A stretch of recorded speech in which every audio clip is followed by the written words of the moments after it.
Во оваа емисија, почитувани, ќе зборуваме за Енох, за Мојсей и за пророк Илија. До сега видовме дека Библијата едноставно зборува за смртта како смрт. Во смртта нема продолжување на животот. Нема бестелесни души, нема духови на мртви луѓе. Наместо тоа, во Библијата смртта е споредена со сон. Меѓутоа, старите евреи знаеле дека неколку луѓе сепак заминале пред време на небото, да бидат заедно со Бога. Што ни вели Светото писмо за нив? Во каков облик тие луѓе заминале горе на небото и како продолжиле со животот? Енох е еден од тие луѓе.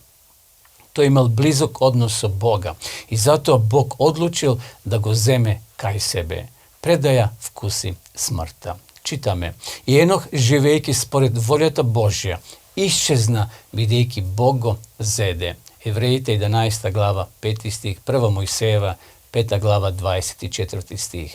Илија исто така не умрел, туку жив заминал горе на небото кај Бога.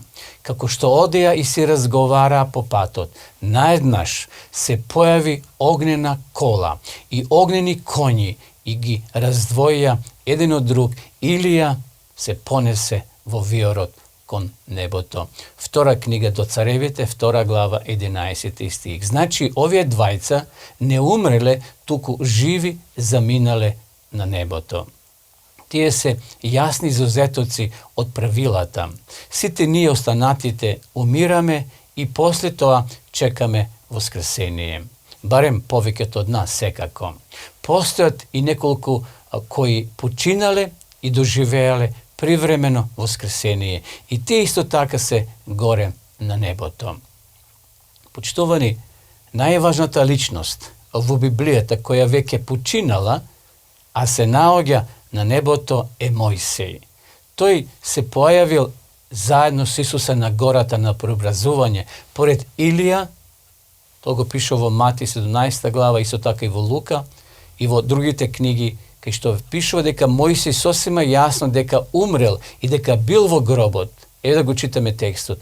И умре таму Мојсей, слугата Господов, во земјата Моав, според зборот Господов, и го погребаа во земјата Моавска, близу до домот Фогаров. И дури до денеска никој не знае каде е погребан. Пета книга Мојсеева, 34 глава, 5 и 6 стих.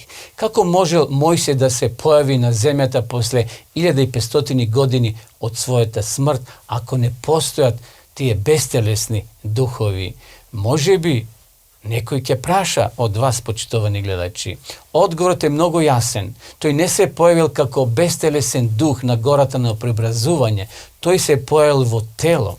Ајде да прочитаме и да видиме како Мојсей умрел и како бил погребан. Читаме во пета книга Мојсеева, 34 глава, 5 и 6 стих. И умре таму Мојсей, слугата Господов, во земјата Моав, според зборот Господов, и го погребаа во земјата Моавска, близо до домот Фогаров, и дури до денеска никој не знае каде е погребан. Очигледно, самиот Бог го погребал Мојсија и никој од луѓето не знае каде се наоѓа неговиот гроб. Зошто самиот Бог се погрижил за погребот на овој негов човек, за Мојсија? Очигледно, Бог тајно го сокрил гробот од израелците, да не направат од тој гроб светилиште на нивниот водич, како што правеле, знаеме, во тоа време незнабожечките племиња со своите божества. Исто така, треба да знаеме, почитувани пријатели, и да приметиме дека приказната за Мојсей не завршува со неговиот погреб од страна на Бога. Библијата не известува дека Мојсей воскреснал. Во посланието на Јуда, книга во Новиот Завет, имаме интересен извештај.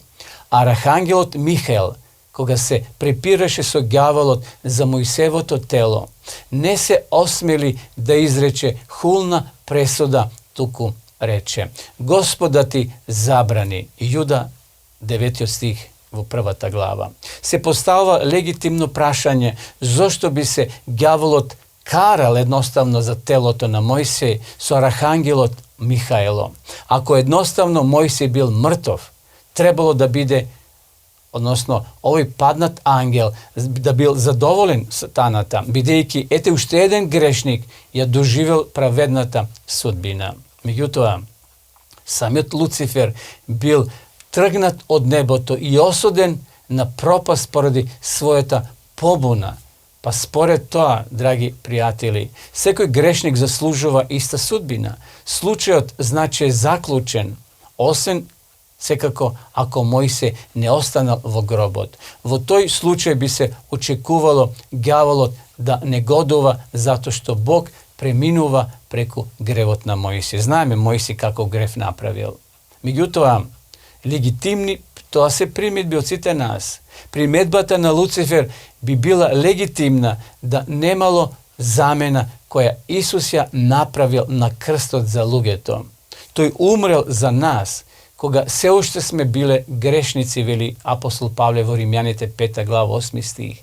Тој бил распнат да ги земе гревовите на многумина. Во Евреите пишува 9:28. Бог го направи гревот за нас, за да ние станеме Божја правда. Мојсей се покајал, почитувани. С други зборови, проблемот со нашиот грев е решен на Голготскиот крст. Ние сме помирени со Бога преку Христовата жртва. Меѓутоа, кога Мојсей умрел, Христовото распнување се уште не се случило. Се уште немало законско право на вистина грешникот да се земе во небесното царство. И затоа изгледа сатаната имал причина да го оспори она што го направил Бог со телото на Мојсија. И затоа се побунил сатаната. Лука во врска со Исусовото преобразување ни открива интересни и занимливи детали зашто тогаш зборувале Исус, Мојсей и Илија на планината. И ете два човека разговараа со него. И тие беа Мојсей и Илија. Па кога се јавија во славата или во слава, тие зборуваа за неговата смрт, со која требаше да заврши во Ерусалим. Лука 9 глава 30 и 31 стих. Што било предмет на нивниот разговор? Распнувањето, решавање на проблемот на гревот. Мојсей и Илија веќе биле на небото, а Исус се подготвувал со својата смрт да го потврди нивното право да бидат таму горе на небото, да ја принесе својата жртва на помирување. И затоа Исус да не заминал на крстот, Мојсей и Илија не би имале право да останат понатаму горе на небото. Тие ќе морале да се вратат овде, односно додат во смрт. Тоа била една од причините поради која Мојсей и Илија биле заинтересирани да го охрабрат Исуса за престојните настани. Почитувани гледачи, драги пријатели, која ќе ги ставиме едноставно на страна сите приказни со кои сме ние пораснали во врска со душите на умрените и кога едноставно ќе ја откриеме правата вистина во Библијата, во Светото писмо, многу потешки настани ќе почнат да ви бидат појасни и ќе ја добијат својата смисла. Мојсей и Илија не се појавиле во некои бестелесни духови, туку како луѓе, како ние. Тие можеле да се појават на Исусовото преобразување, затоа што двајцата биле едноставно физички живи. Илија бил земен на небото во физички облик, во физичко тело, а Мојсей воскреснал, односно физички вратен во живот. Значи, тие не биле бестелесни некои духови кои лебделе горе во Вселената. Сушност, Библијата вели дека секој од нас ќе воскресне во физичко, материјално тело, како што Исус воскреснал во тело на оваа земја. На Исус му било многу важно на своите ученици да им покаже видливо дека воскреснал во тело. Исус ја нагласил таа разлика помеѓу своето воскресение и начинот на кој околните пагански народи верувале и го томачеле животот после смртта на темелот на своите спиритистички верувања. И затоа Исус на своите ученици им покажал дека тој не е некој бестелесен дух или некое привидение. Читаме во Библијата, но тој им рече: што се плашите и зошто такви мисли влегуваат во срцата ваши? Видете ги моите раце и моите нозе. Јас сум истиот, допрете се до мене и гледајте, зашто духот нема тело и коски.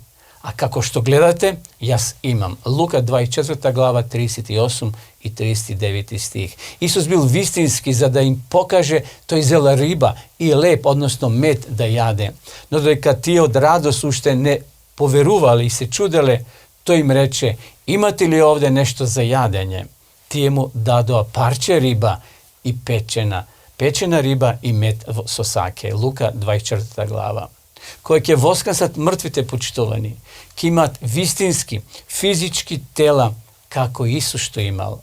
А нашето живеалиште е на небесата, од каде што го очекуваме и Спасителот, нашиот Господ Исус Христос, кој ќе го преобрази нашето понизено, смртно тело, така што тоа ќе стане подобно на неговото славно тело, со силата преку која што тој може и да починува под себе се. Филипјаните 3 глава 20 и 21 стих.